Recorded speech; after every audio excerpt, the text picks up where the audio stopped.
अहम और बड़ी खबर आपको दे रहे हैं। रायबरेली पुलिस के अथक प्रयास से 5 लाख की टप्पेबाजी करने वाला व्यक्ति गिरफ्तार हो गया। हम आपको बताएं अभी हाल ही में स्टेट बैंक में टप्पेबाजी का मामला आया था सामने, जिसको पुलिस अधीक्षक ने गंभीरता से लेते हुए आज टप्पेबाजी करने वाले युवक को गिरफ्तार कर लिया गया है। हम आपको बताएं कि अभियुक्त से पूछताछ की गई, जिसका नाम ब्रज कुमार बागवानी निवासी भोपाल मध्य प्रदेश का रहने वाला है। 9 दिसंबर को पीड़ित राजेंद्र कुमार भारतीय स्टेट बैंक में ब्रज कुमार बागवानी के द्वारा स्वयं को बैंक का कर्मचारी बताकर राजेंद्र कुमार से टप्पेबाजी की गई थी, जिसकी सूचना जब प्रशासन को लगी तो प्रशासन अलर्ट मोड पर आकर इस पूरे मामले प्रकरण की छानबीन शुरू कर दी। रायबरेली के कोतवाली प्रभारी संजय त्यागी अपनी टीम के साथ में सीसीटीवी फुटेज की मदद से टप्पेबाज व्यक्ति को पहचान कर लिया और अभियुक्त की गिरफ्तारी कर ली। हम आपको बताएं गंभीर धाराओं में अभियुक्त पंजीकृत किया गया था और आज उसकी गिरफ्तारी हो गई है। टप्पेबाजी करने वाला अभियुक्त से पूछताछ करने पर उसने बताया कि वह स्वयं जींस पैंट कपड़ों का होलसेल व्यापार करता था, किंतु कोरोना काल में व्यापार बंद हो जाने के कारण वह इस तरह के टप्पेबाजी और धोखाधड़ी के काम करने लगा। हम आपको बताएं कि रेकी करके रुपए छीनने जैसे अपराध में लिप्त हो गया था वो। जनपद रायबरेली में घटना करने से पहले लखनऊ के अमीनाबाद, हजरतगंज, निशांतगंज रेलवे स्टेशन, चारबाग के पास भी घूम फिर कर रुपए छीनने की नीयत से घूमता रहा, किंतु सफलता नहीं मिली। उसके बाद वह रायबरेली आकर बाजारों तथा बैंकों के आसपास रेकी करने लगा और कुछ दिनों पहले एसबीआई मुख्य शाखा में जाकर 9 दिसंबर को यह घटना राजेंद्र कुमार के साथ में घटित की। आज पुलिस ने बड़ा खुलासा किया। अब आपको बताएं कि अभी कुछ दिन पहले टप्पेबाजी का मामला सामने आया था, जिसमें 5 लाख रुपए की टप्पेबाजी की गई थी। रायबरेली पुलिस का सराहनीय कार्य है। S7 के लिए अनुपम मिश्रा के साथ वरुण वाजपेयी की रिपोर्ट।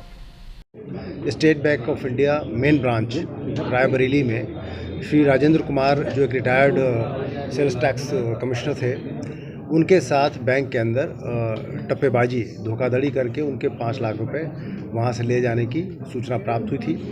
उस पर पुलिसकर्मियों ने पहुंच करके अपनी जांच पड़ताल की और जांच पड़ताल से ऐसा समझ में आया कि कोई व्यक्ति जो बहुत ही शातिर किस्म का है और बिल्कुल भी उसका प्रोफाइल, चूँकि वो खुद भी एक सरकारी कर्मचारी रहे हैं और उनका अनुभव काफ़ी ज़्यादा है, उनका ये कहना था कि उस व्यक्ति को देख के कोई शक नहीं कर सकता था कि वो किसी तरह का धोखेबाज आदमी है या टप्पेबाज है। बहुत ही सोफिस्टिकेटेड कपड़े पहन करके और बातचीत का बहुत ही मैच्योर आदमी, वैसे आदमी उनके साथ धोखाधड़ी कर दी थी। पुलिस ने वहाँ CCTV फुटेज खंगाली, अपनी टीम को लगाया और समस्त प्रयासों के बाद आज इस घटना का पर्दाफाश करते हुए पुलिस ने ब्रज कुमार बागवानी, जो भोपाल के रहने वाले हैं, उसको गिरफ्तार किया है और उसके कब्जे से टप्पेबाजी के 1.5 लाख रुपए बरामद किए हैं। साथ में बैंक के कुछ अदद फर्जी मोहरें और कुछ अन्य रसीदें और अन्य डॉक्यूमेंट भी जो प्रथम दृष्टया फर्जी मालूम पड़ रहे हैं, वो बरामद किए हैं।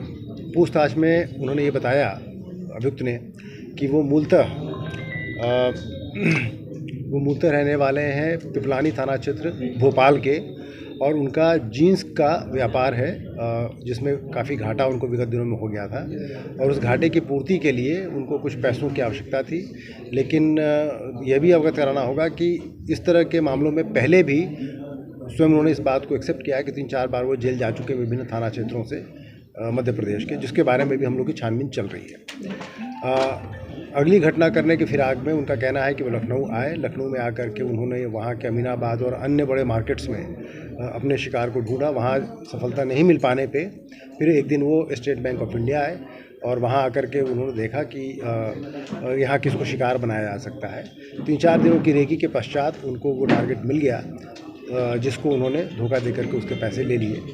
पुलिस ने अथक परिश्रम करके बहुत दिनों की मेहनत के बाद लगातार इस केस को परसू करते हुए इस घटना का पर्दाफाश किया है, जिसके लिए टीम को मेरी तरफ से 25,000 रुपये का इनाम दिए जाने की घोषणा की गई है और मुलजिम के विरुद्ध जो अन्य आपराधिक इतिहास है उसका पता लगाया जा रहा है। रिकवरी को और भी बढ़ाने का प्रयास किया जा रहा है और पूछताछ करके और कौन सी घटनाएं उसने की है उसके बारे में। अकेले ही आकर के उन्होंने कांड किया है और इनका अभी तक की पूछताछ से अन्य किसी साथी का नाम प्रकाश में नहीं आया है। आपसे पूछा जाएगा। क्या नाम है आपका? मेरा नाम RP सिंह है। नहीं, ये जिस तरह से एक प्रकार से सट केस था, पता नहीं था कौन आदमी है, कहाँ का है, और पुलिस ने बिना किसी मतलब आधार के इतना बड़ा मामला ट्रेस कर दिया। ये उनकी मेहनत और कर्मनिष्ठा और उनकी ईमानदारी का परिचायक है। पैसा ज़रूर उसने कुछ खर्च किया है, ये अब उसकी बात है, लेकिन जहाँ तक पुलिस का प्रयास का है, हम तो कोई कमी नहीं देख रहे हैं।